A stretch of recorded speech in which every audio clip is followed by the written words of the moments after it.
Europe 1, bonjour, le journal des sports.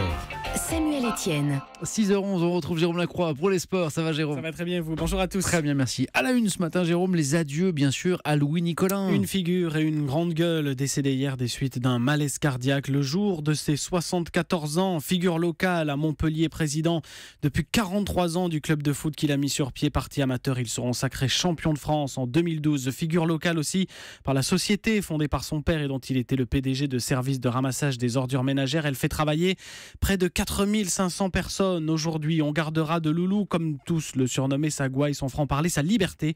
À Lyon, l'émotion de l'un de ses homologues, président de foot, Jean-Michel Aulas. Il avait aussi cette manière de s'exprimer qui faisait que quand on était avec lui, on était heureux parce que il faisait rire tout en abordant les sujets importants à sa manière. Et donc c'est vraiment un homme délicieux qui s'en va, et je ne sais pas comment on va pouvoir le remplacer dans le football français en tout cas. Jean-Michel Aulas, joint pour Europe 1 par Jean-Luc Boujon, et depuis hier, cascade de réactions à Michel Platini, l'un de ses plus proches amis. Une partie de moi vient de disparaître, a dit l'ancien bleu. Emmanuel Macron a lui aussi réagi. Le football français perd l'un de ses plus grands dirigeants. Et le foot ce matin, c'est aussi cette information Europe 1. De François Claus, chef du service des sports. L'avenir au PSG du milieu de terrain italien de 35 ans, Thiago Motta, n'a jamais été aussi incertain.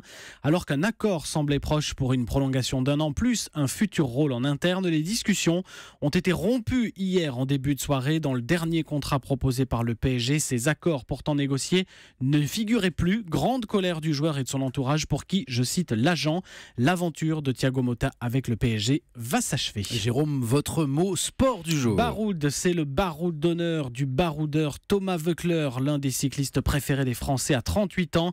Il prendra sa retraite sportive à l'issue du Tour de France qui s'élance demain. Héroïque maillot jaune lors des éditions 2011 et 2004. Cette année-là, il défendit farouchement la précieuse tunique avant de la céder à Lance Armstrong, et ça a marqué les esprits. Depuis 2004, aux yeux du grand public, je suis devenu un homme du Tour, et dès que quelqu'un me parle avant une course, quand on me reconnaît dans la rue ou quoi, c'est toujours un petit mot concernant le maillot jaune et le Tour. Thomas Voeckler au micro Europe 1 d'Axel May. Grand départ demain de Düsseldorf en Allemagne contre la montre individuelle. Enfin Jérôme, l'histoire du jour. Le fils aîné de Zizou, Enzo Zidane, quitte le Real Madrid, le club de foot entraîné par son père. Il a signé hier à Alaves, club basque qui évolue en première division. Enzo Zidane, 22 ans, joué cette saison en équipe B du Real, mais avait disputé quelques minutes avec les grands, entre guillemets, sous les ordres de son père. Il avait même marqué un but en Coupe d'Espagne.